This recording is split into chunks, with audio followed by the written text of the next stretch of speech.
Y vamos con la última parte de la agenda de este día y continuamos con el panel Desarrollo de los Mercados. Vamos a saludar a nuestros panelistas e invitarlos a que pasen a la tarima. El señor Ángel Arcos Vargas, profesor de la Escuela de Ingenieros de la Universidad de Sevilla. Señor Feridun Sioshansi, presidente Menlo Energy Economics, Energy Consultancy USA. Señor Håkon Riersen, Senior Consultant, Norpool. Señor Luciano de Castro, profesor asociado del Departamento de Economía de la Universidad de Iowa. Y la moderadora de este panel, la señora Cecilia Inés Maya, gerente de Mercado de Energía de XMSA ESP.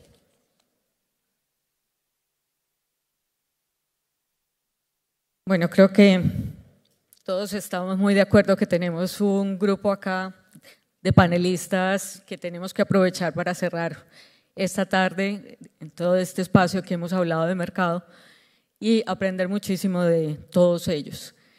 Creo que hemos estado mirando distintos aspectos del mercado y yo voy a volver con el tema de mercados completos al que me referí el año pasado.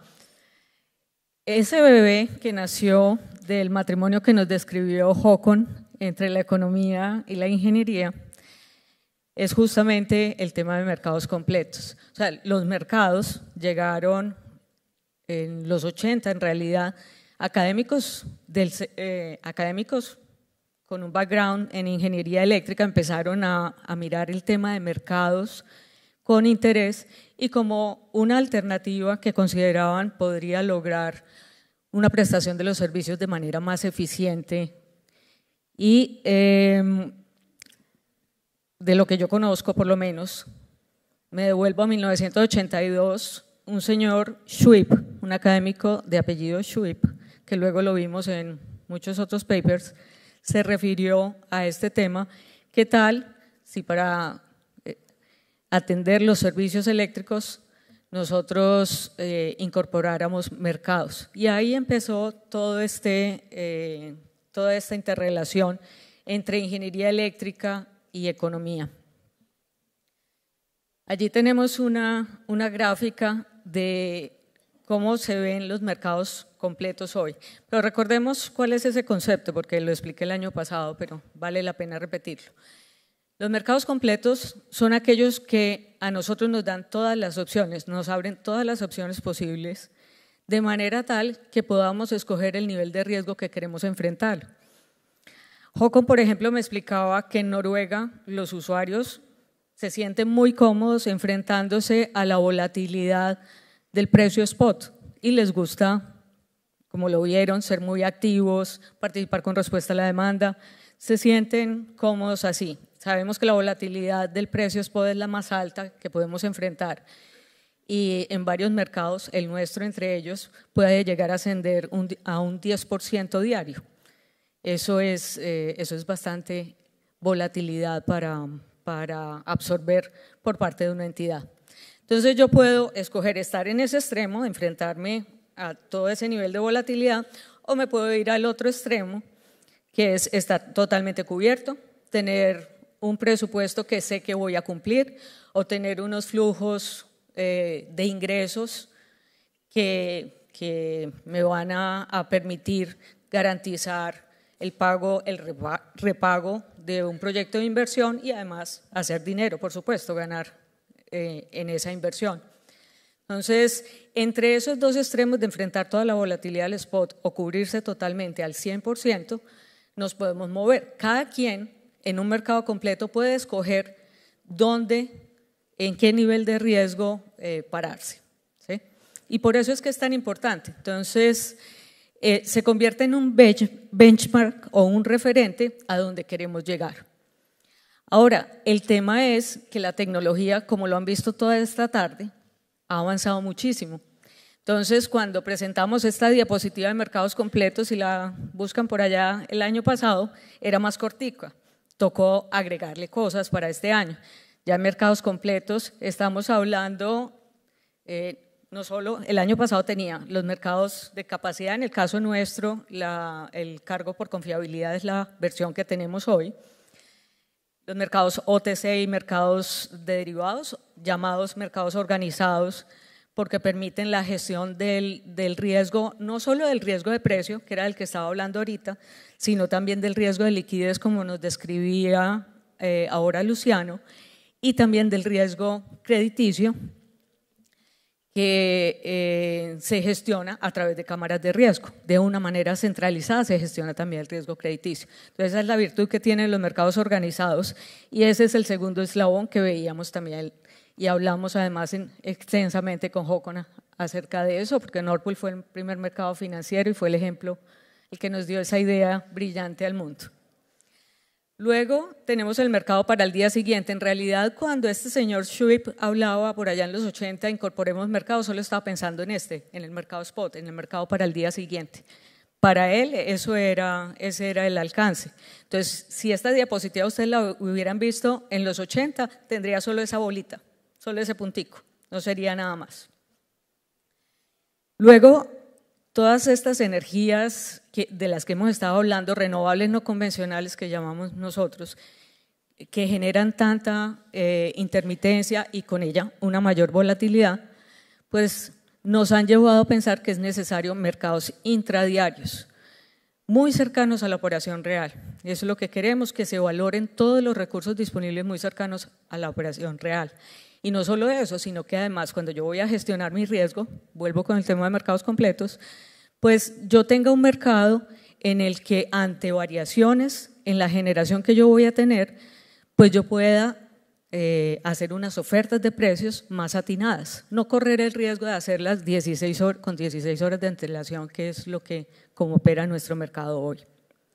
Entonces, esa es la necesidad de contar con estos mercados intradiarios o aún en tiempo real. Y no sé si le escucharon a Håkon en ese punto, pero ellos han llegado a un punto en que la operación está prácticamente en tiempo real. No es cosa de 5 minutos, sino que le entendí que era todavía de menos. Ahorita le preguntamos que nos amplíe. Luego tenemos también el motivo de siempre de la operación, pero además motivo operar con renovables no convencionales. Tenemos la necesidad de fortalecer los servicios de mercados complementarios. Y hay una serie de mercados adicionales, ya Fereidón nos mencionaba algunos de ellos que, por ejemplo, CAISO ha venido remunerando o contratando, pero a través de ofertas de mercado, nuevos servicios que requiere el operador CAISO para poder operar estas energías, sobre todo esa rampa que se le impone cuando se acaba el sol y llega la noche. Y estos dos sí son enteramente nuevos en esta diapositiva, y es el mercado minorista y el mercado peer-to-peer o mercado entre pares, que ya empiezan a desarrollarse y hoy nos han dado muchísimos ejemplos. Entonces, todo este conjunto de posibilidades es lo que se nos abre, que podemos agrupar en unos mercados que son físicos, que empezarían desde el mercado de día siguiente en adelante, para el caso nuestro en Colombia. En algunos otros mercados los contratos son físicos, y otros mercados que son de tipo simplemente financiero y otros mercados de capacidad. Entonces hoy tenemos 3 conjuntos: capacidad, mercados financieros y mercados físicos.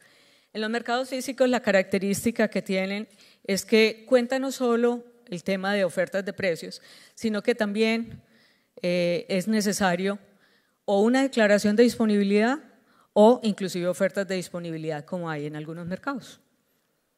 Entonces, en esos mercados físicos siempre la cantidad allí está jugando un rol bien importante, además del precio. En los financieros el foco es simplemente en el precio, en la cobertura del precio y de los riesgos financieros que son liquidez y riesgo crediticio. Y en los de capacidad, pues contar con los recursos necesarios para la expansión y para la operación segura, confiable del sistema. Entonces, un panorama que se nos ha crecido. Afortunadamente tenemos unos expositores que nos van a ayudar a dilucidar todavía más. Ellos ya presentaron, pero vamos a hacerles algunas preguntas adicionales. Yo tengo algunas elaboradas y luego les voy a dar la voz a ustedes para que hagan sus propias preguntas y profundicemos un poquito más en algunos de los puntos interesantes que ellos nos han presentado.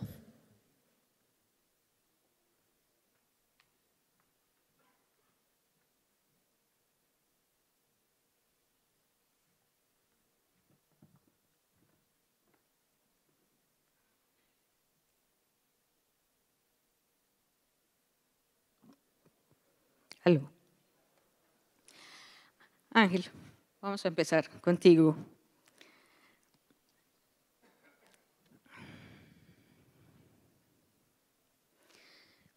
Estuviste hablando mucho del nuevo rol, o mejor, el modelo de negocio del distribuidor, que obviamente pues todas estas nuevas tecnologías y el tema de respuesta a la demanda, que yo quisiera incluirlo también como una nueva tecnología, es de alguna manera necesita unos elementos de tecnología para hacerlo viable.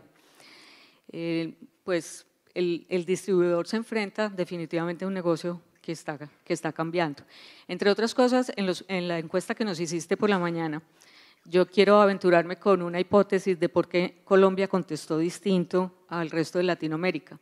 Y es, nosotros tenemos mercado acá de oferta de precios desde el 95, los otros países todavía están en el tema de costos. Entonces yo creo que eso hace una diferencia, eso ha hecho una diferencia en cómo ha evolucionado el mercado colombiano de pronto con respecto a los de Latinoamérica. Simplemente una hipótesis. Bueno, entonces estábamos hablando de ese nuevo rol del distribuidor y ahora pues salió la resolución 15 que la mencionaste, donde está la remuneración del distribuidor. Quisiera preguntarte de experiencias interesantes, exitosas, que nos quieras compartir en otras latitudes. ¿Cómo viste esa resolución 15 y qué sugerencias nos querrías hacer? Bueno, lo primero, para mí fue una sorpresa cuando hago la encuesta y no sale lo que tiene que salir, ¿no? Lo que tiene que salir en Sudamérica, que es que el 100% de los votantes pues votan que no se va a aparecer. Entonces, claro, yo también, no sé si se dieron cuenta, me quedé un poco, digo, uy, esto no es lo que estaba en el programa. Pero claro, la explicación es que los colombianos están razonablemente satisfechos con la estructura, con el funcionamiento del sector eléctrico actual. Y entonces, bueno, pues tampoco quizás, por lo que ha dicho ella, bueno, pues tampoco ven que el tema tenga que cambiar que tiene que cambiar. La mayoría de los que estábamos aquí, me parece que contamos del orden del 70%, era que habría cambios importantes o sustanciales en el sector. Pero no era el 100% que esperábamos en Latinoamérica y quizás es porque este mercado está más avanzado, como ha dicho el profesor Castro, que el resto, ¿no? Es espejo de los demás. Sobre la resolución 15, el papel de la distribución es un papel, vamos a ver, muy servicial, ¿no? Está orientado al servicio. Hace lo que le diga el distribuidor, el regulador, que es el que le paga, al fin y al cabo, en esta resolución. Allí hay un tema como hemos comentado en la presentación, de asimetría entre quién obtiene el beneficio y quién soporta el coste. Aquí hay que hacer, para esta transformación, este cambio de modelo, se necesitan inversiones importantísimas. Importantísimas en volumen e importantísimas en cambio tecnológico, en cambio de mentalidad.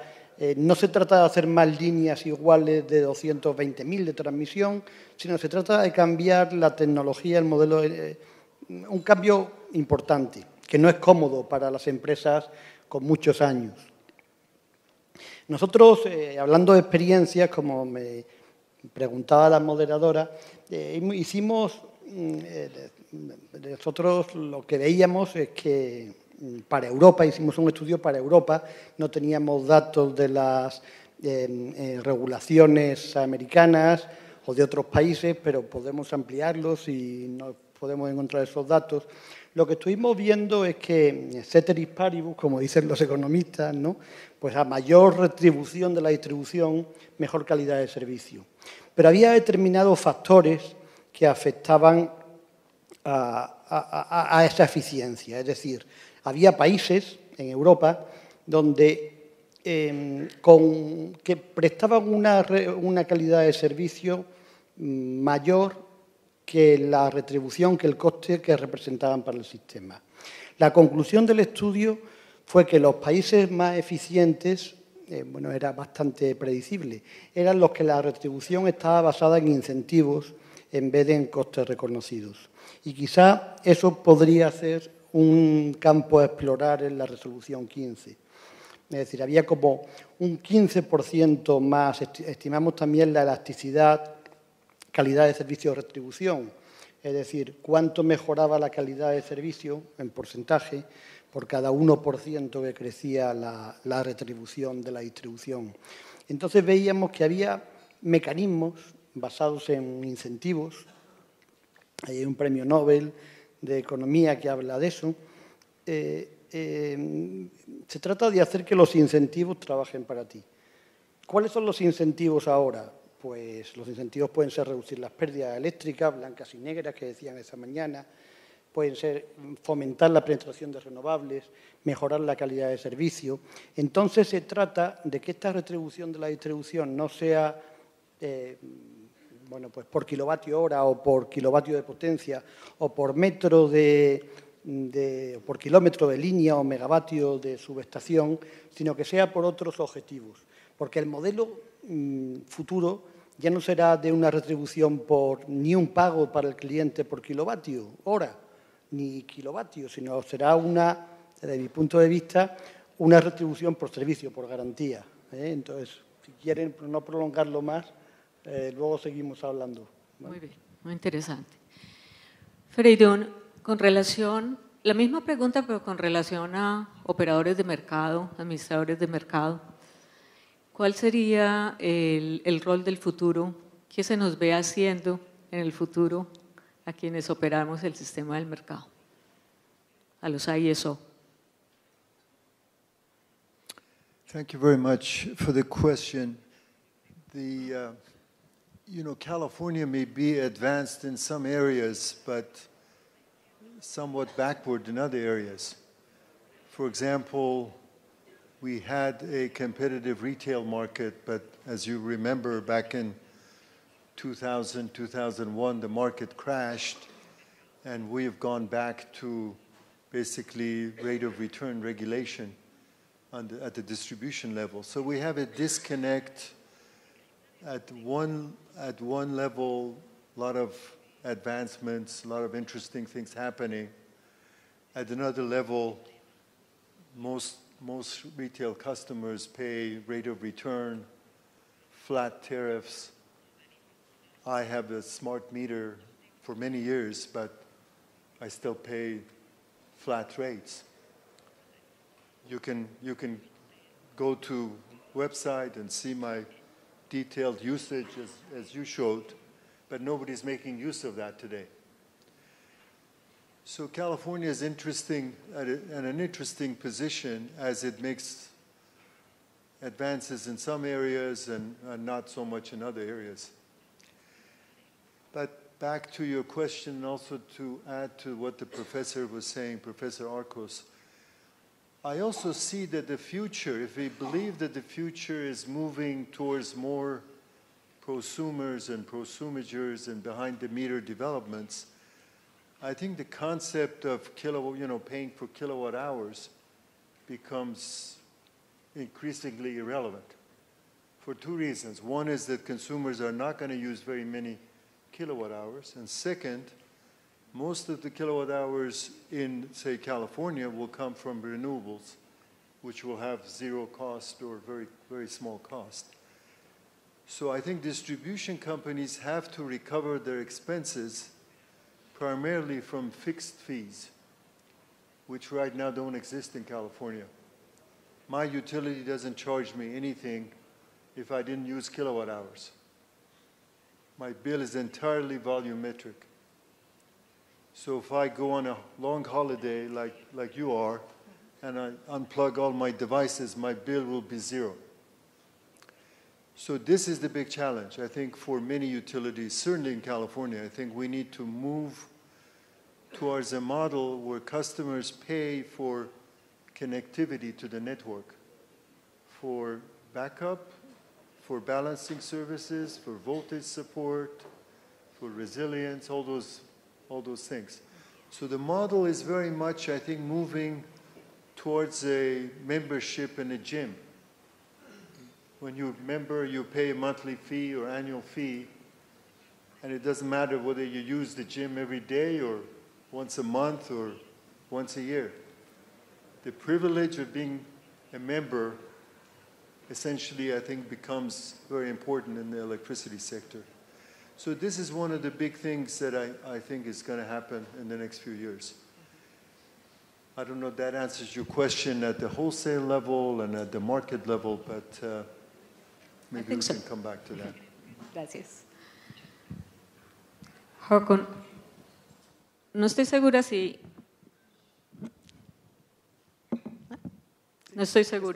notaste que en la gráfica, por lo menos en el caso nuestro, la demanda no aparece mucho. O sea, la demanda es pasiva, en nuestro caso, para mercados de capacidad, para el mercado de día siguiente. Intradiario no tenemos aún, balances, servicios auxiliares tampoco. Empieza a cobrar alguna importancia, obviamente, en el mercado minorista, pero aquella demanda que es desregulada, ¿sí? Que si recuerdas del año pasado, el 70% de nuestra demanda está sujeta a tarifa. Entonces, tampoco esa es también pasiva, ¿sí? ¿Vamos bien? Y en peer-to-peer todavía no parece haber casos, por lo menos que yo conozca en Colombia, pero como una curiosidad para todos los que estamos acá, me contaban en estos días que Alexa, la asistente inteligente de Amazon, ya se puede programar para que sea ella la que le esté vendiendo y comprando a uno la energía durante el día. O sea, no es una preocupación de uno interactuando con el mercado, sino que ya están programando a Alexa y me imagino que el resto de asistentes inteligentes para eso. Pero lo cierto es que cuando uno recorre toda esta línea, en el caso nuestro, no tenemos una demanda tan activa como la que ustedes tienen. ¿Qué hacer para llegar allá? Una pregunta fácil. Thank you very much. Yes, well, then you're down to regulation, really, if there are tariffs. So we cooperate really closely with our regulator, and if there are tariffs and there are flat fees, if the consumer don't actually feel the cost of what they are consuming, they have no incentive to change their behavior. So in the case of Norway or in the Nordics, then the prices will, if the price goes up and you spend a lot of a commodity that costs a lot, then the price goes up. But this is regulated. I mean, there are probably good reasons or some reasons why there are fixed tariffs for part of this consumption. But yeah, in our case, yes, you will have to respond to these price signals, and that's where you get. In the case of Norway, most 90% of the population have a spot price. So you go, when the electricity prices are high, you have a high electricity bill, or you can consume less. In other countries that are more conservative, for instance, in Germany, they will have, or in Sweden for that matter, they are more conservative and they would like to have more predictability. So even though their volume would be in the spot market, they have also financial contracts on top of that to get some predictability. And they pay a premium for this. It's an insurance, basically. But we believe that all volume should be open in the market. Luego, para empezar, tendríamos que tener una señal clara en la tarifa para aquellos usuarios que estén sujetos a tarifa y donde pues, podamos ver cuál es el costo de la electricidad hora a hora y actuar en consecuencia. ¿Y es eso suficiente o necesitamos algo más? ¿Un cambio tecnológico? ¿Es eso suficiente o necesitamos algo más, un cambio tecnológico, algún ajuste en el mercado, en el diseño del mercado? Creo que ya conoces algo de nuestro mercado. Yes, well, I'm not here to tell you how. I mean, you have an advanced market. We have and you've been running for 13 years, so that's well done. We've been doing it for 25 years, and as you saw, we're still not done. We still develop new markets because there's a need for this. But I think it would be really useful. From our point of view, the way we operate the market, and would basically to have everybody exposed to the actual price, and that you should have hourly meters would definitely, or smart meters, so that you have real data. I can check on my phone now and see how much, with this new app, how much I'm actually consuming, which really helps. And the fact that it's easy for me, like when I did the research for my presentation here now, I realized that the then current supplier of energy, they buy from the spot market in Oslo and sell it directly to me, and their profit is then €5 per month, so which is not expensive.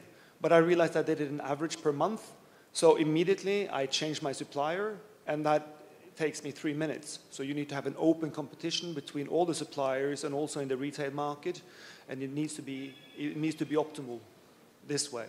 And also, of course, I mean, if you have for bigger than just not the end consumers as an individual, but for bigger consumers and industry, you need an intraday market to facilitate for more wind and the fluctuation in other parts, where you also get the demand response. And in the intraday market, there are no price caps even. I mean, I showed the price caps we have in the European market, and it's a European compromise, so it's a big compromise. It's €3,000 roof down to minus €500. So the price has to be somewhere in between. But in the intraday market, there are no caps. It's €9,999 plus or minus. And then you get, if you're an aluminum producer and you can stop your factory for 15 minutes or an hour or something, and you get €10,000 for each megawatt you're not consuming, then you're making more money on not spending energy than you are producing aluminum, as one example. And then you get all the flexibility, and we basically leave it to the market to balance out the responsibility of security of supply. That is actually the responsibility of the TSOs. And you could see from my slide that only 1-2% of the total volume is now finely tuning by the TSOs, which makes the life of the TSOs easier. Because, so there are many bits and pieces here. But to place the cost at the consumer and the profit at the producer, you really are helping the market. Esa es una respuesta muy de economista. ¿Alguna otra cosa más que debamos hacer para que... Es que el regulador, si lo vieron esta mañana, de hecho estaba en la agenda regulatoria para este año respuesta a la demanda. Ya quedó para el primer trimestre del año entrante. Entonces, queremos aprovechar sus ideas para hacer realidad ese sueño que hemos tenido todos de tener una demanda activa y una respuesta a la demanda que además a nosotros obviamente como operadores del mercado pues también nos interesa mucho contar con ella. Entonces, si algún otro voluntario, Ángel o Feridun.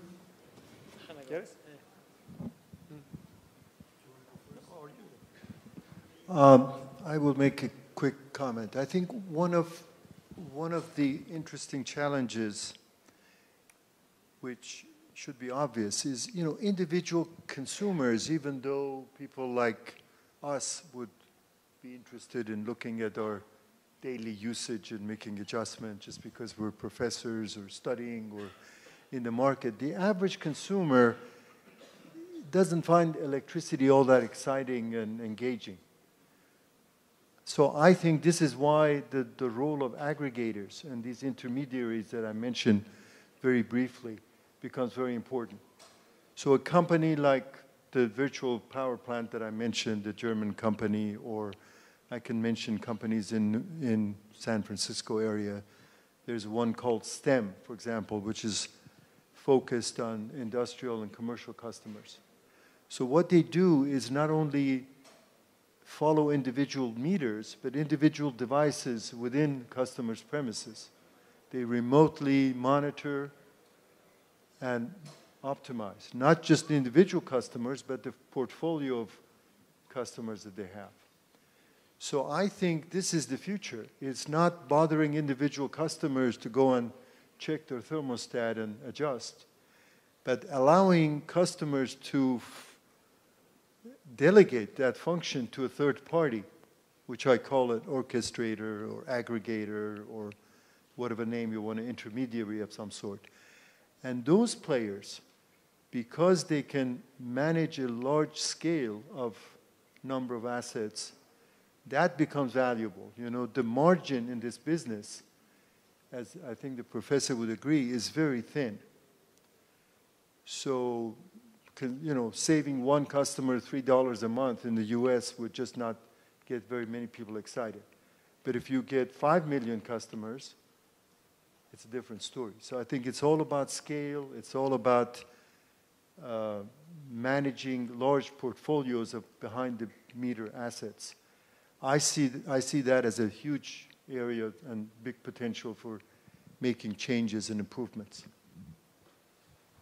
Sí, hemos estado comentando este tema el profesor y yo en la comida. Yo voy a decir una cosa que quizás es incorrecta, ¿no?, políticamente. El problema es que la electricidad es muy barata. En España el consumo medio doméstico son 3.500 kilovatios hora, mucho menos que en los países nórdicos. A unos 15 céntimos, pues resulta que un consumidor español, característico, medio, pues está teniendo un consumo de €1 y pico, $1.50, pues del orden de 5.000 pesos colombianos, ¿no? Estamos trabajando ahora en una tesis de una estudianta que, bueno, estamos viendo todos los consumos domésticos y los perfiles, como tenemos los contadores inteligentes que comentaba, y ahí en España el precio, si es directamente el precio del pool, más un 4 euros, un poco más barato que en Noruega, por un coste de comercialización, resulta que los ahorros que puedes capturar el individuo pues son muy pocos, son céntimos. Y tienes que cambiar tus hábitos. Entonces, cambiar tus hábitos, poner la lavadora, por ejemplo, en casa se plancha después de comer, justo cuando la electricidad es más cara. Hay que cambiar el hábito de planchar después de comer a planchar por la mañana, que la electricidad es más barata.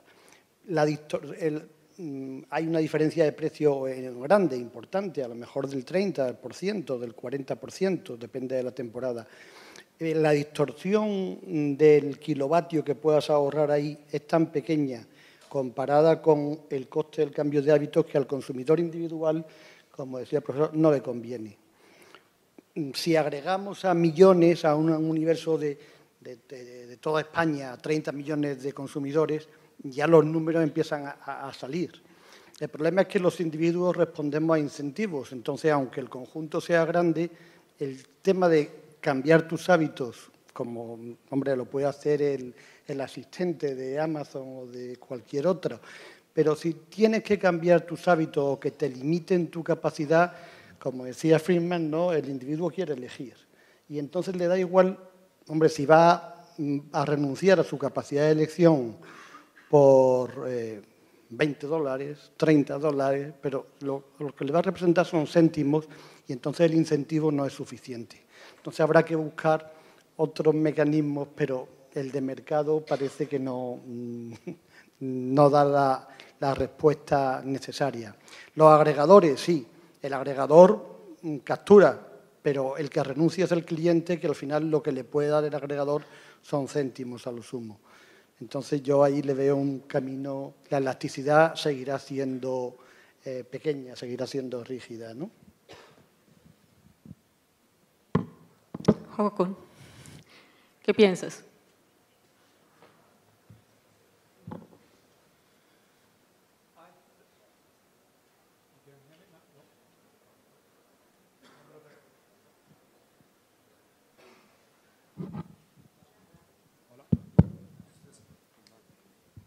Gracias. Security of supply, thank you very much. Well, I think a lot of the, answer to both of them would be actually that you need to have some automation. And with when I change my supplier now, I will have all these gadgets which will help me automate all my habits so that I will consume electricity with some of my gadgets when the prices are low. And all of this needs to be done automatically because I don't have the time basically to take care of these things if not. So automation would be very important. But your initial question was actually something regarding to regulation as well. And we work really closely with our regulator, and the regulator needs to embrace the market by work closely with the market, because the market is closer to the consumer and the producers to come up with optimal solutions. And they need to facilitate for a predictable market so that it doesn't change next year, so that it's something, it makes it easier for investments to enter into the market, it makes it easier to come up with new solutions by that time. I mean, one of the reasons why there's 1 million electrical cars in Europe. Of them, 25% are in Norway, and we represent less than 1% of the population in Europe. And the reason is because it's the society is regulated so that it facilitates for this increased energy consumption. I remember from last year in Medellin there was an electrical bus. These are really good ideas, and they need to come up with optimal solutions. And the regulator really needs to make a framework that is predictable, and it should also think of coordinating with neighboring countries as well, because the bigger the market, the better it is, I think, which was, 3 answers really, but still. Okay. Solo iba a agregarle a Håkon que todavía tenemos un bus. Uno. Solo uno. Let me add another dimension to this topic. I think that it's actually a very important dimension when you want to bring demand response and you need to change the rules. There is a dimension, the political dimension. And what's there? The society usually doesn't like price fluctuations. They like to have a very stable price. It's not only in electricity, that's not energy. They don't like, even in US, I mean, US it's in oil, right? Gas prices are free and they fluctuate. When it starts to grow, to go up, so I get, it's very common, the most common request for interview in the US in my university is when gas prices go up, or gas prices go down. They want me to comment every time, goes up or goes down. It's the thing that they want to comment. This is something, food prices, every time that you have prices that fluctuate a lot, this causes concern to the public. And politicians respond to this. So they don't like to leave price to... So, of course, when the prices are low, they are happy. When the price go up, then they complain. And what's the connection of this? And there is a complaint directly to the politicians. The politicians, therefore, do not like to leave prices to go up. But this is exactly what's important to let demand response to work. Because if you don't let the prices go up, this means that, I mean, why you would care about demand response? Because you want to save when the prices are up, will go high. So, and then you're going to reduce your consumption at this time so that actually the consumption, demand goes down, the supply and demand price go down, and then you're going to save. Because governments, politicians are afraid to leave the price to go up, then they put rules that keep price ceiling. And this price ceiling is think that, well, if I have a price ceiling, I have a protection, I don't need to care about demand response. And then this kills all the incentives for a market to create actually, for instance, you have to have companies doing this aggregation, putting a service for consumers so that they can change or shift their demand from a high price time to a low price time. That you have to have companies that provide the service for the consumer. The customer would not like to spend their time caring about this. But for this to happen, you have to have the price going up. But I mean, then you have to convince politicians, and this is a very high risk, you know. And this is connected with, of course, everything is connected. But this discussion about the market for contracts that we were having before. If you want, I can connect these two things. Sure. So one very interesting thing that I noticed in 2016 when I was looking at the price and the market here in Colombia, the Colombia is a very particular market. It has a lot of similarities to Brazil, as I said, and a lot of other countries. It has a big hydric part. But it has, it's almost, if you look at the price and how it goes, it's like a dual system. There are two periods in Colombia. One is the El Niño, and then the price go to the roofs, and then the normal price, the normal period, where the prices are low. And we have, when you have the El Niño, then you have a price protection. That sometimes it is even reduced because for consumers it's too high the price. You do this because, I mean, it's politically, it's the natural thing to do to keep the price low. By the way, this happened in Brazil also in 2014. There was our price was about I don't remember now in dollars. It's 800 reals. They put in half the price ceiling. Why? Because it was too high for the consumers, and they were complaining. So this is the natural thing to do. So the situation is problematic because of this. You have to convince public, the consumers, that you need to leave prices to fluctuate so that you have the other side.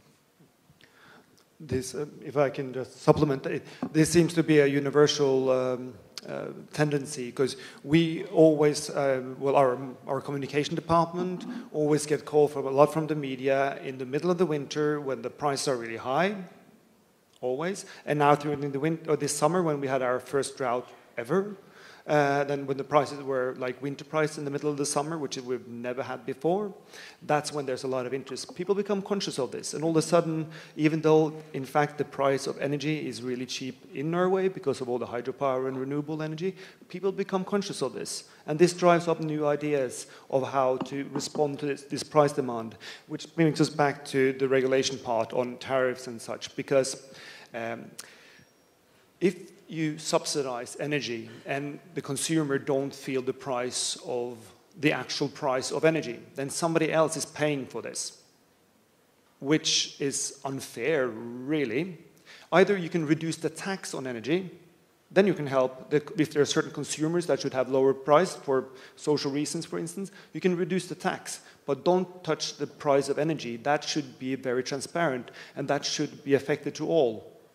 Because if you don't, then you're taking that money away from somebody else. Somebody else has to pay that out of their tax bill, or you reduce the service that the government provides to their citizens by schools and infrastructure and what else they're paying for. So whoever is paying, I mean, it's a good thing when there's high prices. If you don't like high prices, spend less of it. It's really that simple. It sounds like a very hard law of iron, but this is true. If it's too expensive, don't buy it, or use another alternative, consume it at another hour. So, you know, do your laundry at another hour or something else, you know, or put on your air conditioning or something. You have to respond to these signals, and this is a part. But you need to be, well, my manager wrote this book on Power to the People, which covers the first 20 years from the first international energy market and how it expanded. And basically, it covers the political part of this and how you should be really lucky with your politicians. And you should have a really strong regulator who believes in this market model, and then you can evolve. So you need to vote in the right politicians. And in this case, regardless of if it's been left-wing or right-wing, they've all agreed that this market solution actually works. Muy bien. Creo que el tema de respuesta a la demanda quedó bastante bien cubierto. Voy a cambiar un poco el tercio. Queda claro que la respuesta de la demanda es una cobertura natural con respecto a precios, a esa variabilidad de los precios, y por eso es que estamos hablando acá dentro de un espacio de mercados completos, o sea, ayuda a completar el mercado en el sentido de, en lugar de incrementar la inversión o hacer otro tipo de coberturas, pues una buena cobertura y una muy a la mano del usuario, sobre todo doméstico, es respuesta a la demanda del industrial también, por supuesto. Volviendo contigo, Luciano, ahora hablabas del mercado de contratos, mercado organizado, que tiene todas estas características, no solo para la gestión del riesgo de precio o de mercado, sino también para la gestión del riesgo crediticio. En un mundo donde empiezan a entrar todas estas nuevas tecnologías de renovables no convencionales que generan todavía más volatilidad, seguramente cuando saquemos la estadística en el futuro ya no será una volatilidad del 10% diaria, sino de pronto más, por la mayor penetración de estas nuevas tecnologías. ¿Qué rol cumplen estos mercados organizados para la gestión de ese riesgo? ¿Los ves más útiles? ¿Deben desarrollarse o diseñarse un poco diferente? ¿Qué ves allí? Por supuesto, esto es crucial. De hecho, la volatilidad es lo que va a traer un gran incentivo a tener los contratos de largo plazo, ¿no? De hecho, la profundización o la ampliación de los mercados en todas las partes del mundo depende de que haya volatilidad de los precios, y este riesgo es que va a ser el gran incentivo para que las personas se pongan a negociar. Si no hay volatilidad de los precios, por ejemplo, una forma muy fácil de matar el mercado de contratos. Es muy fácil, es solo decir, este es el precio techo, este es el precio, ¿cómo se dice? Piso, y lo hace así. Pronto. No, listo, no tiene más mercado de contratos. Si no hay volatilidad, si no hay variación de precios, no hay necesidad de... De hecho, he dicho, y es una realidad, yo tengo una admiración por el mercado de Colombia, exactamente porque está muy desarrollado este tema del mercado de confiabilidad. De confiabilidad, pero los mercados diarios, de day ahead, ¿no? Al día siguiente, a forma de despacho por precios, que não temos em outros países, não temos em particular em Brasil. Mas há um mercado que em Brasil me parece que está mais desenvolvido do que aqui em Colômbia. É o mercado de contratos. Em Brasil temos um mercado mais ativo. E por quê? Porque há variação de preço. Então, esta variação de preços é muito importante.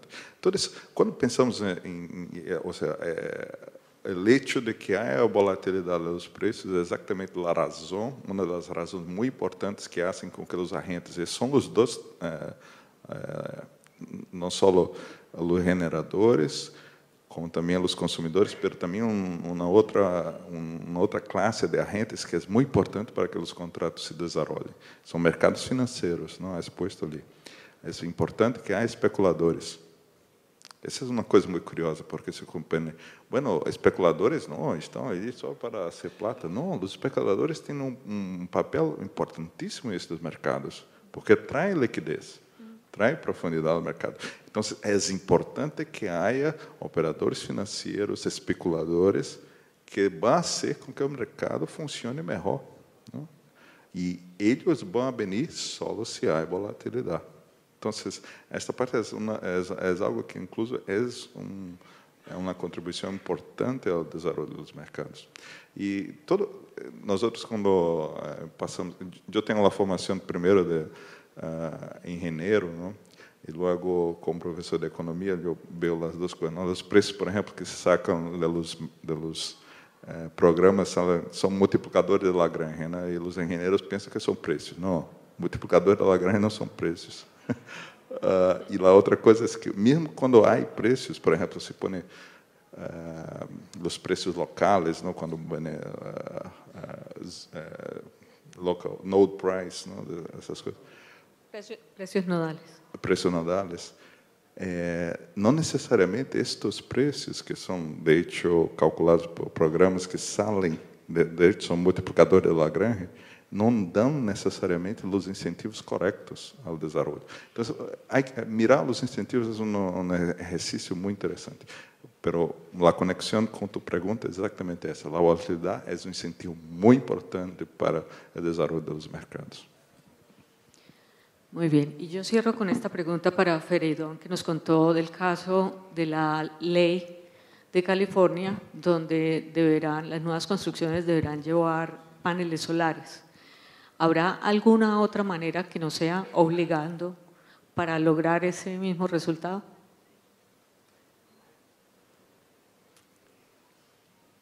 Well, I think there was some trend towards more efficient buildings and more higher efficiency appliances and lighting. I mean, this is happening around the world. But in California, the regulators feel that it's their job. I mean, regulators in different countries, I think, have different perspectives. Some sit back for the industry to come with a complaint or an issue, and then they resolve it. In California, the regulators are proactive. They sit and they think, oh, this is what's good for people of California, and therefore we're going to pass this regulation.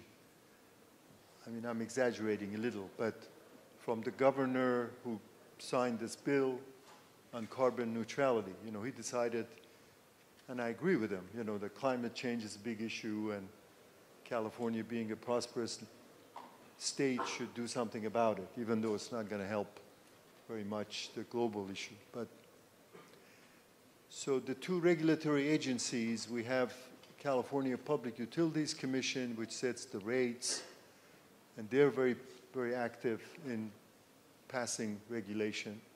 And the other one that I mentioned is California Energy Commission. So the bill that was just the new standard that was passed is now mandatory, so you don't have much of an option. There are some exemptions. For example, high-rise buildings don't have to match or meet that standard. There are some other exemptions, but basically they want homes and buildings to get more efficient, use less and produce more, so eventually they essentially become zero net energy. Muy bien, ya voy a dar espacio para el público, para las preguntas que ustedes tengan.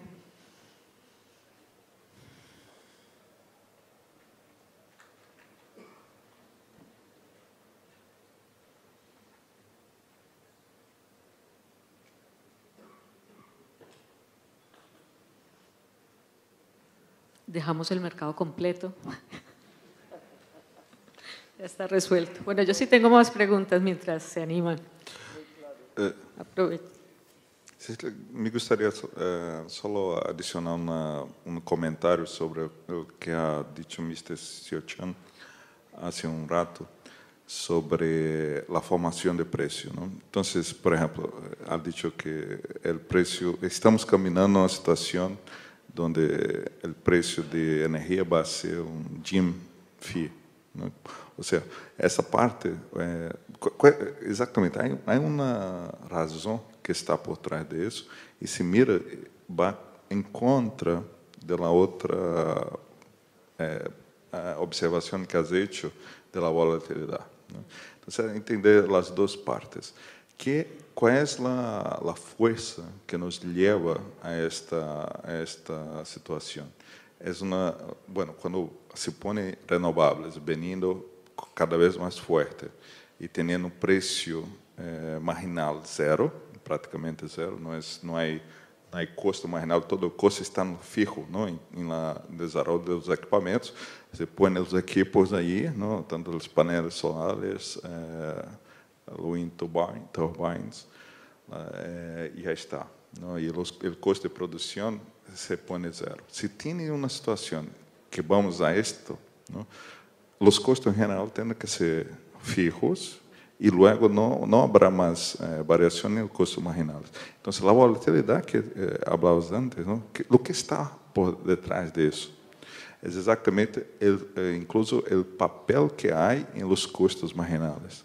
Eles estão aí exatamente para ser quando há uma se o sistema está desenvolvido em uma situação em que a capacidade total, incluso as renováveis, são capazes de atender a todo o mercado, o preço marginal vai ser zero e todo vai ser fijo, como ele ha dito. Bien. Pero, eu penso que ainda, todavia estamos um pouco lejos de chegar a isso. E vamos a estar numa situação que há o outro passo, a outra ponta, não?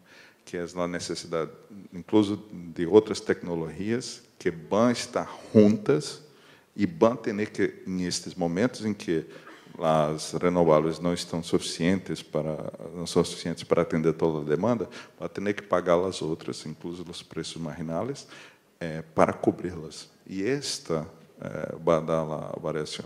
Há uma situação de cambio, ou seja, o hecho de que não temos na parte renovável a capacidade de atender toda a demanda hace com que se caminhe para uma situação imaginária. Então, me parece que sim, temos uma parte que vai ser fija e terá que ser assim. Se em economia se chama isso de two-part tariff, não? Uma parte que é fija, isso incluso em la distribuição teria que ser assim. Teríamos que caminhar para isso, pagar os custos fijos por uma parte fija da tarifa e uma parte variável que vai ter que ver com as restrições do sistema. E quando as restrições estejam ativas, tem que ser um custo alto para que os consumidores reduzam sua demanda. Então, muchas gracias. Una pregunta. Aló. Luciano, tengo dos preguntas. Una tiene que ver con el tema que comentabas de la importancia que tiene la existencia de volatilidad para el desarrollo del mercado de contratos. La percepción o la sensación y la evidencia también a través de números es que en Colombia la volatilidad, por lo menos en el mercado spot, es muy alta. Y aún así nos quejamos del bajo desarrollo del mercado de contratos en Colombia. ¿Cuál puede ser otro driver que podamos necesitar para que el mercado de contratos en Colombia tenga el desarrollo que todos anhelamos? Y ahí paso a la segunda pregunta, que tiene que ver con la presentación, en la cual nos decías que el tema de la plataforma, si bien nos puede prestar el servicio social de lograr la profundidad y la liquidez que necesitamos, parece ser, por lo que entendí, que podríamos tener unos costos de transacción asociados a tener una plataforma de estas que no sé si nos lleve al traste con el desarrollo del MAE. ¿Cuál sería la salida en ese caso para lograr que la plataforma logre lo que nosotros queremos sin necesidad de que perdamos la oportunidad de tener precios eficientes en el MAE? Muchas gracias por la pregunta. Me ofrece a oportunidade de clarificar algumas coisas. Primeiro, qual é a razão por qual o mercado de contratos não se ha desenvolvido como deveria? Em minha visão, a principal razão está relacionada exatamente com o fator alfa e o passe do custo para o consumidor final. E este câmbio será fundamental para criar os incentivos para que os agentes se ponham a negociar em el mercado e então trazer os benefícios dele.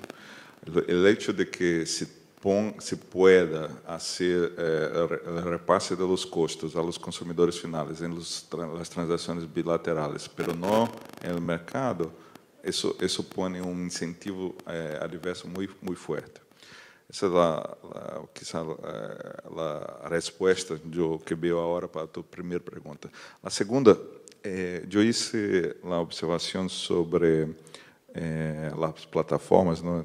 Estava tentando fazer uma conexão com a charla do senhor Chanti, exatamente para dizer, plataformas são muito importantes. No caso, quizá queria clarificar sobre isso. Obviamente, esta plataforma que se vai criar, o natural é que este benefício que terá será o benefício para todo o povo colombiano, ¿no? Es una cosa muy importante que se va a crear beneficio para todo el pueblo colombiano. Pero la outra coisa, quando he dicho ou hablado sobre custos de transações, não estava dizendo os custos em la negociação. O que dizia era os custos de transação de chegar a uma definição de las regras deste mercado. As minhas observações, quizá não tenham quedado claras, era exatamente a preocupação em relação a isso, de chegar a uma regra final. De hecho, la implicación de mi observación es exactamente que la CREG no puede sencillamente... He dicho eso, mi sugerencia en 2016 fue exactamente que la CREG dejara que los agentes negociaran o definieran todas las reglas, pero la CREG tiene que tener una presencia ahí para hacer... garantizar que estas negociações se lleguen a um término e que se pueda adelantar então o mercado de contratos. Não era exatamente a negociação da bolsa. Ahora yo te complementaría ahí esa respuesta, y es que los costos de transacción están muy ligados a la liquidez que haya en esos mercados. Entonces, en la medida en que haya mayor liquidez, esos costos de transacción bajan. Ya sí, por los que tú preguntabas, pues propiamente en la plataforma. ¿Alguna otra pregunta? ¿Se animaron o con este frío tal vez no? Muy bien.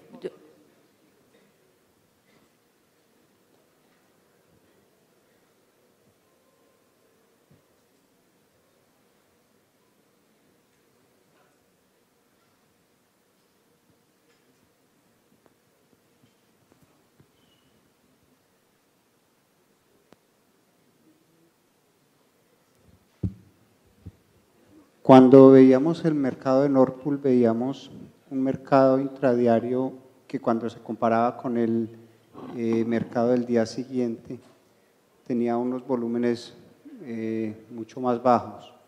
En Colombia estamos estudiando para montar un mercado intradiario. ¿Qué recomendaciones nos dan para tener incentivos para que haya una buena cantidad de energía, sabiendo que pues, va a estar un poco limitada por ser el tipo de mercado que es, pero qué incentivos se podrían dar en ese mercado para que pueda tener la mayor cantidad de energía posible?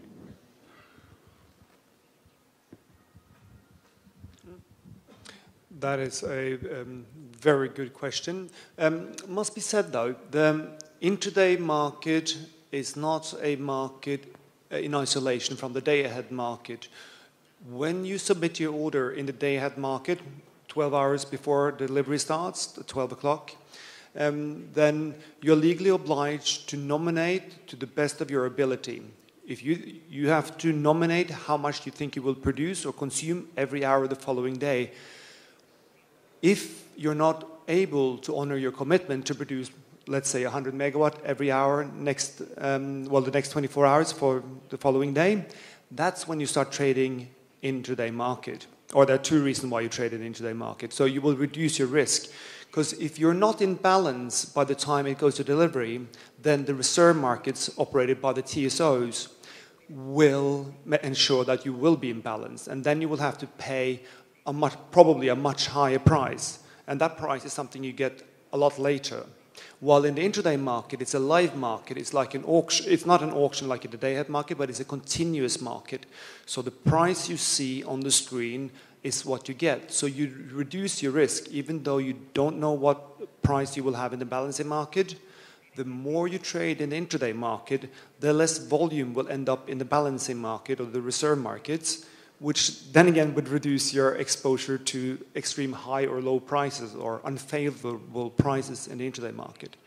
The other reason why you want to trade in the intraday market is if you have flexibility and if you're blessed like Colombia with a lot of hydropower, similar to Norway, then you have all that flexibility already in the market. So if you have a possibility to produce more energy in the intraday market at a price that is higher than in the day-ahead market, you're increasing your water values, basically. You're increasing your income from your hydropower, or vice versa. You can reduce your load and get paid to keep your water in your reservoirs and save that for another day when El Nino comes, you know. So we are just basically leaving this to the market. But I only showed you the Nordic market. I didn't show you actually, we also have an intraday market, which is a pan-European solution now. But if you look in Germany, for instance, you see they don't have a lot of hydropower. The only hydropower they have available is Norwegian or Scandinavian hydropower, and then they have Austria. But the distances are too long, and they can't really balance out all the wind power they have in Germany. And they have a lot of imbalance, as you saw from my example, just the congestion rents they're operating with. And there, you could say, we have about 2%, 3% of our volumes in the day-ahead market is traded in the intraday market, while in Germany, it's more like 30-40% of the, 25% of the volume being traded in the intraday market. There was a lot of numbers here, but because they don't have the flexibility of hydropower in Germany, but they have a lot of wind, their intraday market is 40 terawatts. And what is traded in the day-ahead market is like 200 terawatts. So that's enormous. And we know that more countries will have more wind, so that will be more our situation as well. So the incentive is basically have open prices, have reserved markets in the TSOs that are slightly intimidating, and then people will find a solution in the market before the TSOs sort out the mess, basically. Muy bien. Yo voy a intentar concluir la sesión con las principales ideas que logré recoger. Para completar el mercado necesitamos una demanda más activa, más señales de eficiencia, sea a través de la tarifa o un mercado más liberalizado, mercados organizados más profundos, líquidos, para que se convierta en una verdadera opción de gestión del riesgo financiero, especialmente ahora con la incorporación de estas nuevas tecnologías. Mercado intradiario, acabamos de hablar de él, para incorporar respuesta a la demanda y nuevamente las renovables no convencionales. Son mercados que se adaptan mejor para recoger estas nuevas fuentes de energía. Y en general, ante todos estos nuevos retos de nuestro sector y siguiendo el expositor de ayer, que creo que casi todos nos hemos referido a él, de Ian White, acoger estos nuevos retos, acoger todas estas nuevas tecnologías, lo cual probablemente signifique mantener muy bien avenido ese matrimonio entre la ingeniería y la economía para que la regulación económica facilite la viabilidad económica de todos estos nuevos productos y servicios. Les agradezco muchísimo a nuestros panelistas, muchas gracias por sus aportes y por su generosidad y bueno, terminamos yo creo la sesión.